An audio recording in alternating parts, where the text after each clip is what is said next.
আমরা খিলক্ষেত থানাধীন নিকুঞ্জ 1 এলাকার একটি বাসায় অভিযান পরিচালনা করি।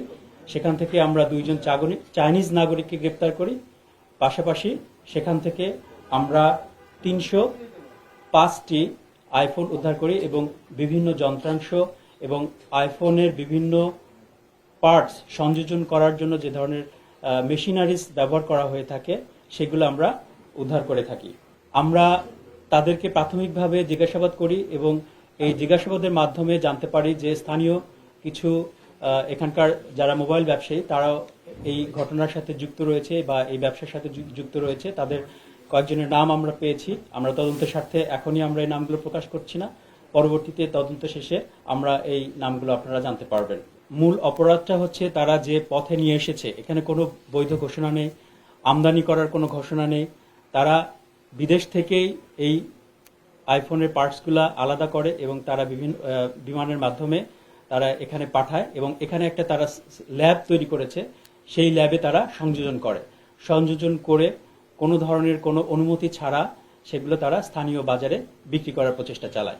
আমরা যতটুকু জানতে পেরেছি এবং তাদের পাসপোর্ট আমরা পর্যালোচনা করে দেখেছি যে তারা গত 1.5 বছর হলে এই কার্যক্রম পরিচালনা করে আসছে এবং তারা এই 1.5 বছরের মধ্যেও বিভিন্ন সময়ে তারা চায়না গিয়েছে এবং বাংলাদেশে এসেছে। না, তারা পাসপোর্ট ভিসা নিয়েই আসছে, বৈধভাবেই এসেছে, কিন্তু এখানে এসে এই ধরনের অবৈধ কার্যক্রমের সাথে সম্পৃক্ত হয়েছে। হ্যাঁ, 3 জনই বৈধভাবে এসেছে, ভিসা নিয়ে এসেছে, কিন্তু তারা অবৈধভাবে এই কার্যক্রমগুলো চালিয়ে আসছে। আমাদের দেশে কারো না কারো ছত্রছায়া বা পেট্রোলাইজে আছে, তাদেরকে কি চিহ্নিত করা হয়েছে? আমরা প্রাথমিকভাবে তাদের সাথে কথা বলেছি। তারা যেহেতু চাইনিজ ভাষায় কথা বলে, তাদের সাথে কথা বলাটা একটু সমস্যা। আমরা চেষ্টা করছি তদন্ত করে তাদের সাথে কথা বলে পরবর্তীতে আমরা তাদেরকে আবার জিজ্ঞাসাবাদের জন্য নিয়ে আসব আদালত থেকে। তারপরে আমরা জানতে পারবো যে আসলে এর পেছনে বাংলাদেশি কারা জড়িত রয়েছে। প্রাথমিকভাবে আমরা 2-1 জনের নাম পেয়েছি, সেগুলো নিয়ে আমরা কাজ করছি। পরবর্তীতে আমরা আসলে জানাতে পারবো বিষয়টি।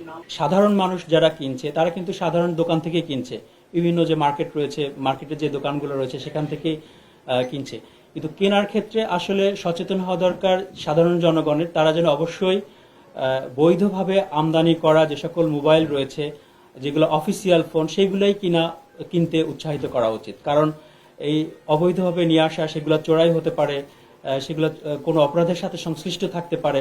সেক্ষেত্রে সাধারণ জনগণের অবশ্যই সচেতন হতে হবে, তারা যেন বৈধভাবে আমদানি করা মোবাইলগুলাই যেন ব্যবহার করে।